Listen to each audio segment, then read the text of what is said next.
ক্লাইপেদা লিথুয়ানিয়ার পশ্চিমাঞ্চলে অবস্থিত একটি সুন্দর বন্দর নগরী, যা সরাসরি বাল্টিক সাগরের উপকূলে গড়ে উঠেছে। এটি লিথুয়ানিয়ার একমাত্র সমুদ্র বন্দর, যা একে দেশের অন্যতম গুরুত্বপূর্ণ সামুদ্রিক শহরে পরিণত করেছে। ক্লাইপেদা সেই স্থানে অবস্থিত যেখানে বাল্টিক সাগর এসে ড্যানে নদীর সঙ্গে মিলিত হয়েছে। এই প্রাকৃতিক বন্দর শতাব্দীর পর শতাব্দী ধরে বাণিজ্য ও জাহাজ চলাচলকে সমর্থন করে আসছে। মানচিত্রে দেখলে ক্লাইপেদা উত্তরে লাটভিয়া এবং দক্ষিণে রাশিয়ার কালিনিনগ্রাদ অঞ্চলের কাছাকাছি অবস্থিত।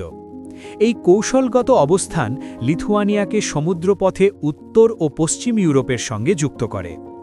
জলপথের ঠিক ওপারেই রয়েছে কুরোনিয়ান স্পিট, একটি সরু বালুর উপদ্বীপ যা ইউনেস্কো ওয়ার্ল্ড হেরিটেজ সাইট হিসাবে স্বীকৃত এবং এর বিশাল বালিয়াড়ি ও প্রাকৃতিক সৌন্দর্যের জন্য বিখ্যাত।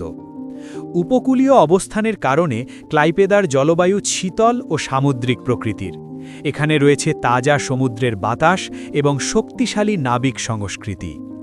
পণ্যবাহী জাহাজ, ফেরি থেকে শুরু করে ক্রুজ জাহাজ পর্যন্ত ক্লাইপেদা বন্দর বাল্টিক সাগর অঞ্চলের বাণিজ্য ও পর্যটনে গুরুত্বপূর্ণ ভূমিকা পালন করে। এটাই ক্লাইপেদা, যেখানে লিথুয়ানিয়া এসে সমুদ্রের সঙ্গে মিলিত হয়েছে।